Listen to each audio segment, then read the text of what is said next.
Field Training Exercise North was a very successful exercise.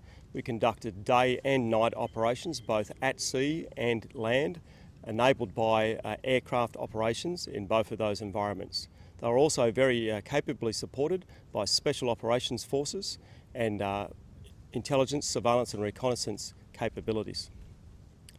There were multiple achievements for Field Training Exercise North.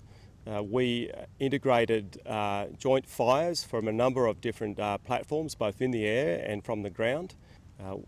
One of the highlights was the conduct of parachuting operations, both parachute military freefall in the full darkness of night, and also a 100+ parachute jump static line from a Marine C-130. There were many other achievements for this exercise.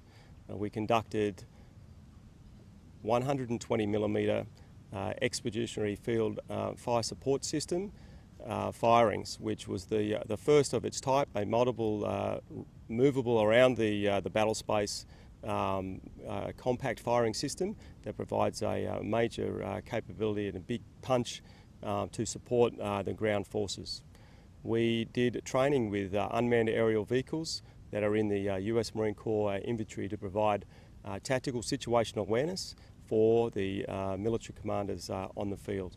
At sea, we got to conduct a massive air serial with aircraft, fast jets, F-18s enabled by wedge-tail airborne electronic warfare and control aircraft and air-to-air refuelers attacking the surface action group at sea.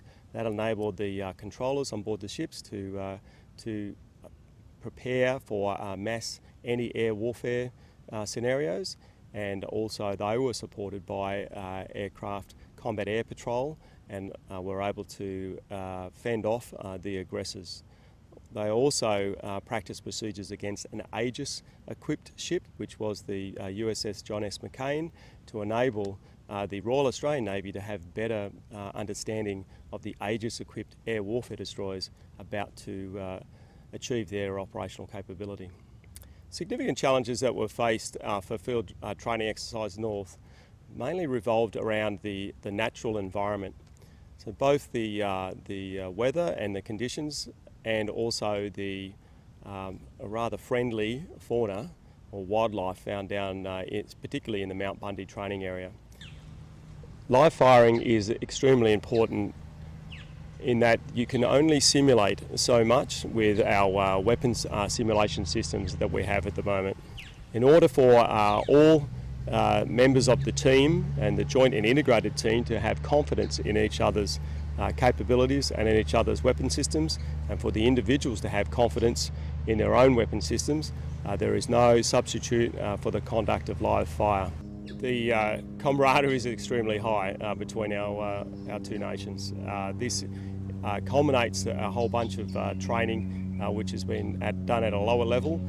This is like the A game for the football team, and it is absolutely a magnificent feeling for them to get out there and have a gold class or a gold trophy win in the training environment. So there's very high morale.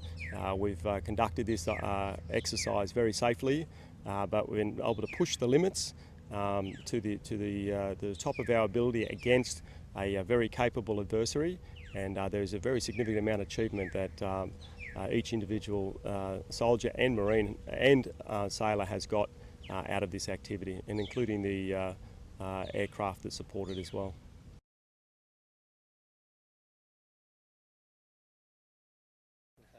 Yeah, Talisman Saber North is a bilateral exercise between the Australian and United States Marine Corps that's going to test both non-live fire and live fire throughout Mount Bundy training area here just outside of Darwin.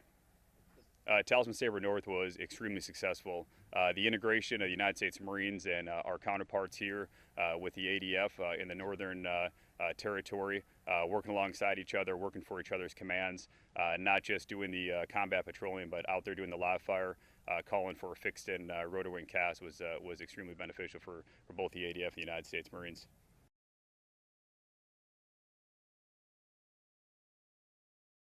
Yeah, the fostering of bilateral relations is the key part about what our exercise Talisman Saber North is about. We've been working quite hard with the Marines in the couple of months that they've been here. It has been, like all exercises, it's not without its challenges. We're progressing through each of these and we're discovering ways that we can work together and continue to work together in the future.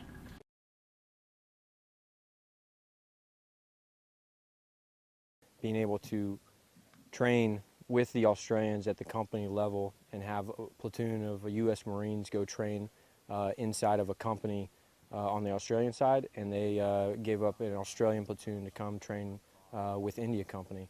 It increases a lot of interoperability, but being able to prove that it's possible, and not only that it's possible, but we can thrive in this environment with our partners closely integrated with us, is something that I think it's substantial to look at and step back and say, wow, that's a significant achievement for two nationalities and the defense forces within those nationalities come together and pull off something like we're doing.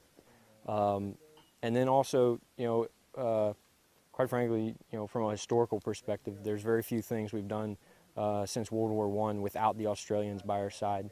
And to be able to continue that heritage, that legacy that we have being at each other's side, and going into the 21st century is something we are looking to continue here well into the future beyond ourselves.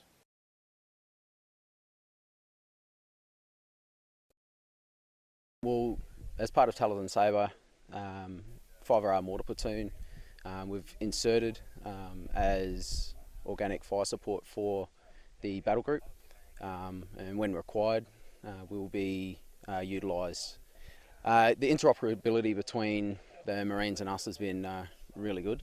We're able to bounce ideas off each other and obviously grow as a coalition, and working out ways that we can support each other.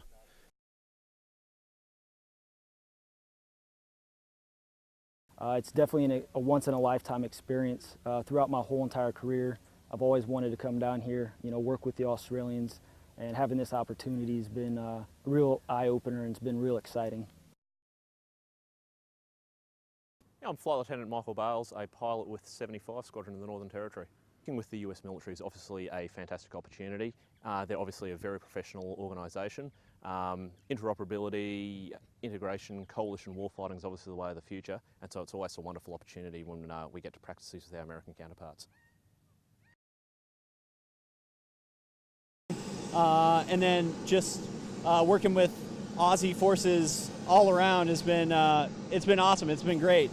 The way that we work together is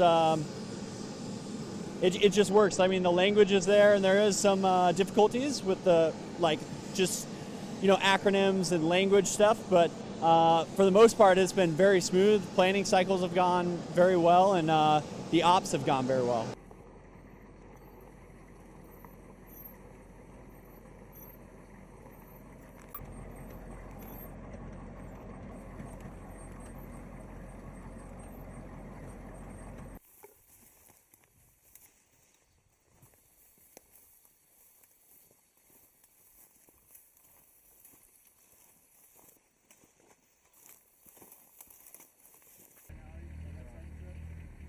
You got a machine gun right here.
serials, you know, there's no one. 8616 305. We have a VIP unit tomorrow. We aren't going to be able to give you the 30 minutes of outside only. So we'll land here.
Broken down.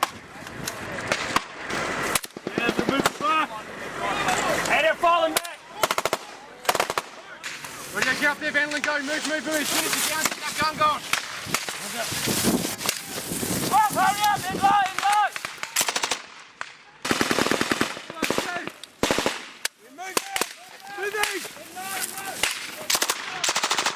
Moving.